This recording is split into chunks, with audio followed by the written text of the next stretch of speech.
Why is it important that victims, even genuine victims, leave that identity behind as soon as they possibly can?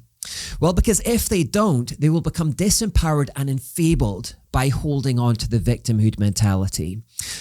I remember a time in childhood, I was perhaps around 6 years old, can't remember exactly, I think I was about 6, when I contracted the flu. You could say I was a victim of the flu for the purposes of this video. And I really was. I felt terrible.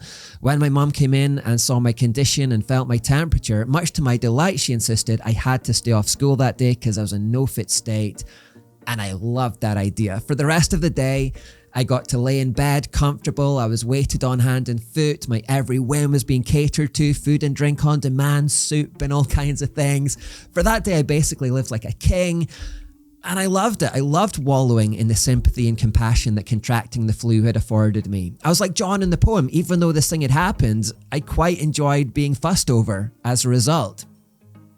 Now, as the days passed, however, I was horrified to discover I was gradually getting better. And I realized that if this flu disappeared completely, I'd have to give up this life of ease that I'd come to love so much. I'd have to get out of bed and go back to school. I didn't want to do that. And I have to admit that when faced with such a terrible prospect, I tried to make that flu last for as long as I possibly could. I tried to hold on to my victimhood. Indeed, I ended up holding on to it a bit too long. Every morning, my mum would come in and ask if I was ready to go back to school yet. And every morning I'd insist, no, I'm not quite there yet. I still just feel terrible. And after many days of that routine, and with my terrible child acting beginning to falter, my mum's patience eventually expired. She got furious with me. She told me she knew I'd recovered and was faking it. And I was going back to school that instant, and she kicked me out the door. And although I didn't enjoy that at the time, that withdrawal of compassion from my mum and the subsequent kick in the butt to get outside was actually the best thing for me. I had been genuinely sick, and initially compassion was the right response. However, if my mum had continued pandering to my sense of victimhood, even when I was able to go back to school, that compassion would have become counterproductive and become enfeebling. I'd have wallowed in self-pity and stayed in bed much longer than necessary, maybe even weeks, I don't know. I'd have missed important classes. My educational and social development would have been stunted. Physically, my body would have suffered by staying in bed all that time too. I'd have become lazy and conditioned to that dependence. So as brutal as it may sound, and as brutal as it felt at the time, the day came when the best thing for me was to be told to quit whining, quit feeling sorry for myself, and get back out into the world, take some responsibility for my life again. Now, that is the case in a larger sense. The best thing for all of us, even when we have been a genuine victim of something, is to be offered the minimal amount of compassion necessary, because anything beyond that actually becomes counterproductive and enfeebling. Genuine victims need our sympathy. They need our compassion. Of course they do. That's absolutely true. But as soon as possible, even genuine victims need to be told to quit whining and wallowing in self-pity, to stop making excuses, to stop clinging to the victimhood identity, to stop looking at what we think we can't do, and instead push through to see what we actually can do, even in spite of what's happened to us and the circumstances. It sounds really harsh, I know, but it's genuinely the best thing for us. I think here again of the drug addicts at the facility I was talking about in the last episode, and how they deliberately chose to relapse into victimhood so they could keep the perks of victimhood. They could keep the free stuff, the pizza, they could stay dependent. It's not good to keep pandering to that mentality. As long as their sense of victimhood is eternally affirmed with endless sympathy and free handouts, victims is what they will eternally remain. They will deliberately choose to stay dependent on programs and will then become enfeebled by that endless compassion, disempowered by that compassion, unable to take responsibility for themselves again. What they really need is for someone to push them into a different mindset and to basically push them out the door to take responsibility again. If they can stand on their own 2 feet, they should stand on their own 2 feet for their own benefit. There's a story that Jordan Peterson told in one of his old lectures that's really relevant to what I'm trying to say here, so I'm going to play that clip. You know, people, especially on the compassionate end, think, well, no, I could never be like brutal like that. And that could be true, but you can kill people with compassion, no problem. That's the Freudian Oedipal situation. So think about working in a nursing home. So there's actually a rule of thumb, which I also use to guide my interactions with children and also with my clients, and I would say with people in general. Do not do anything for anyone that they can do themselves. All you do is steal, you just steal it from them. So imagine you're working with really elderly people, you know, they have Alzheimer's. It's like really easy to do things for them because, well, it isn't, because it's really a hard job. But it might be easier to do something for them than to let them struggle through it. But you just speed their demise, right, by taking away the last vestiges of their independence. And you do the same thing with kids. It's like, struggle through it, man. Did you ever see My Left Foot? That's a great movie. It's about this author whose name escapes me at the moment. Brilliant, it's a brilliant movie, and the person who played the part is Daniel Day-Lewis.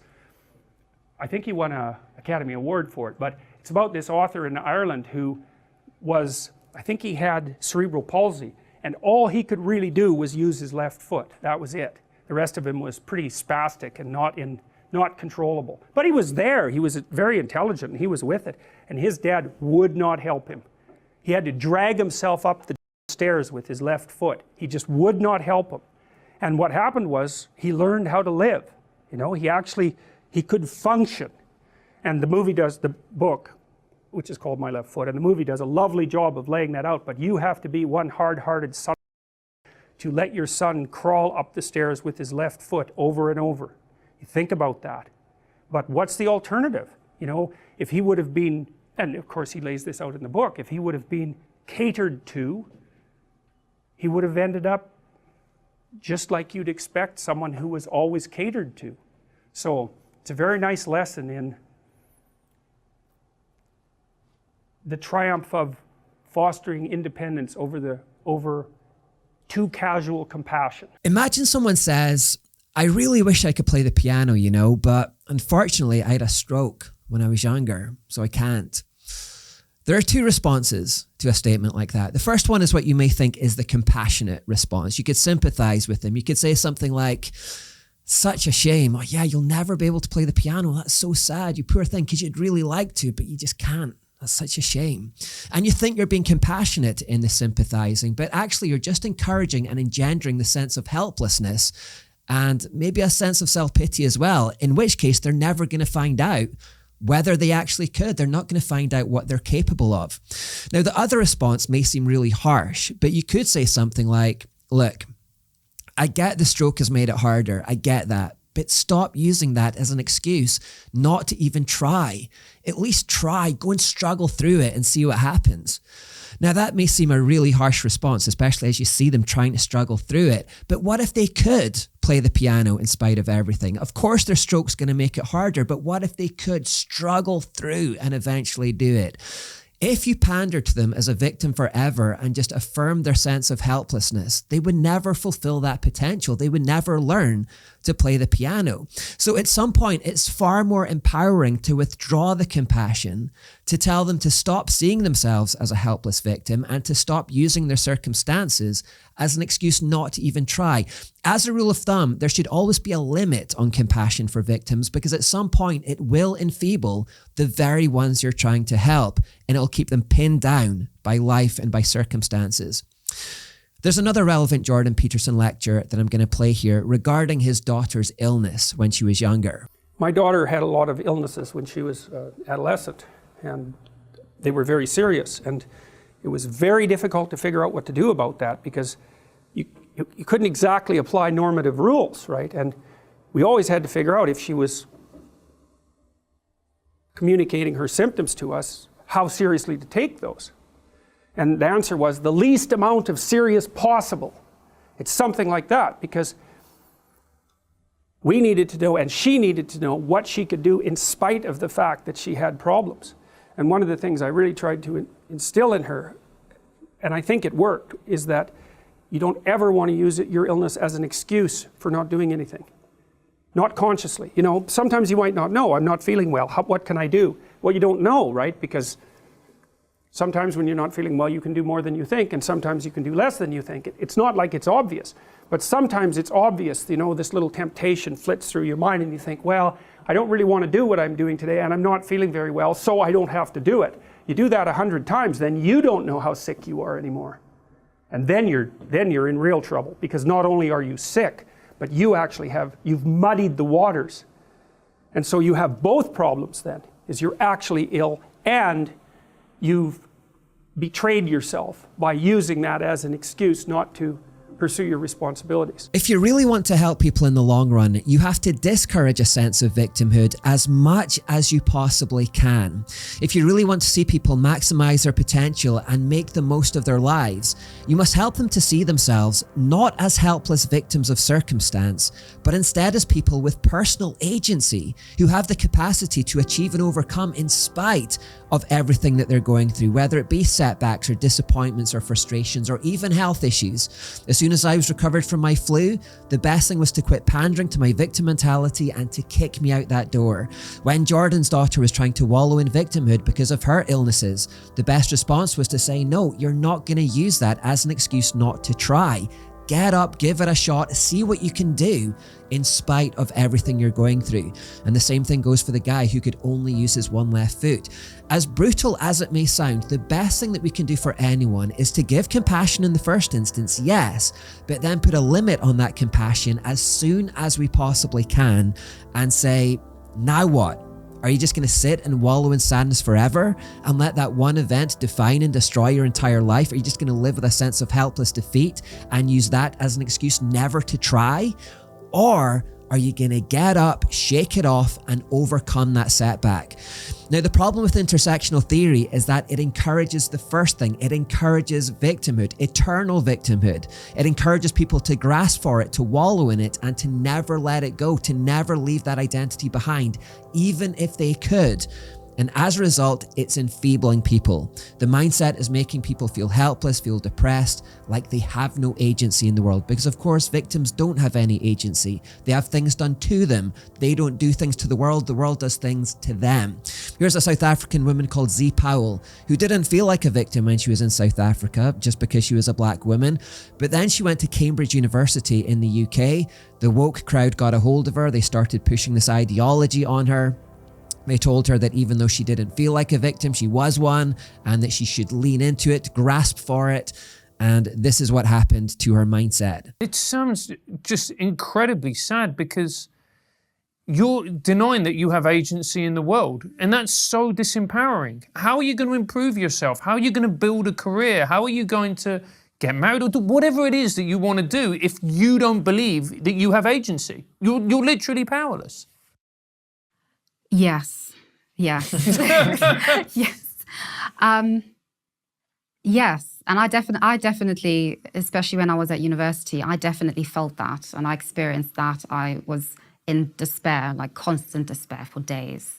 And I didn't know what to do with myself. I didn't know how I was going to navigate the world, because what was the point? What's the point in trying to do things when inevitably I'm going to fail because I'm black and the systems and institutions are against me? And you end up fulfilling that prophecy just in yourself. Z Powell actually became depressed and even suicidal, being taught that she was a helpless victim just because she had black skin. In the passing of time, she was able to free herself from that victim mentality, and by entering into the real world, she discovered that actually she could achieve just the same as anyone else could. The whole thing was a lie. But while she believed in it, intersectional theory had made her feel depressed, suicidal, helpless, hopeless, and it had enfeebled her. Now, if you watched Trench, the prequel to this series, then you'll perhaps understand why this postmodern age is currently overdosing on compassion and is so obsessed with compassion at the expense of everything else, including truth. The postmodern age is essentially a feminine age. Intersectional theory is an extension of feminism. Kimberly Crenshaw, who devised this theory, is a feminist and saw it as an extension of her feminism. It's a typically feminine trait to respond to pain with compassion and to coddle. Women are much more empathetic than men. It's a much more masculine trait to put a limit on that compassion and instead offer that push towards independence. So if a child falls over and they hurt their knee, the motherly instinct is to rush in and to empathize, to coddle, to offer sympathy, whereas the father's instinct is more likely to say, come on, it's not that bad. Stop crying, stand up, let's just go. That's the difference between the male and the female. Now, in raising children, the feminine and the masculine, the mother and the father, are supposed to counterbalance one another because we need both of their traits to be healthy. We need the compassion from the mother, but we also need the push from the father as well. Compassion is especially necessary for infants and for young children, but as the child grows up, it's increasingly the father who starts to limit that compassion and starts to push the child out into the world to take responsibility, to become independent, and we need both. That's a very general picture of how it works. Too much soft motherly coddling is bad and enfeebles the child, and too much hard fatherly pushing is bad as well. It dispirits them, I guess is the word. It's called the devouring mother and the tyrannical father when you go too far in either direction. You need both. But the problem with our age, this feminist age, out of which intersectionality has come, is that we've got too much unfettered compassion, injudicious compassion, which is leading to a whole society of enfeebled adult toddlers, as I've said before. We need more of the masculine right now in this generation to tell people to quit whining and be more resilient. That's partly how we fix this and empower people to become all they can be. The truth is that those who succeed in life are the ones who refuse to get comfortable in a victim mentality, who refuse to wallow in it. They hold the victim label for not 1 second longer than is absolutely necessary. Okay, let's begin to wrap this up. This is Patrice Evra, an ex-professional footballer for Manchester United and for France. He was racially abused as a young player, but he was also sexually abused by a teacher when he was 13 years old. So he was a genuine victim of something. However, he steadfastly refuses to hold on to victimhood. He said, "I prefer to be an inspiration to people and an example rather than a victim. I don't want that role of victim, even if the truth is I have been a victim." I don't call myself a victim, I call myself a survivor. Evra understood that as soon as you embrace that role, you are disempowering yourself and allowing yourself to be pinned down by life circumstances. You're stripping yourself of agency and saying, "I'm helpless after what I've gone through." So instead, he pushed on to discover what he was capable of in spite of everything he'd gone through. And consequently, Evra became one of the most decorated players in the game, winning domestic titles, European titles, and even world titles. And that is the way.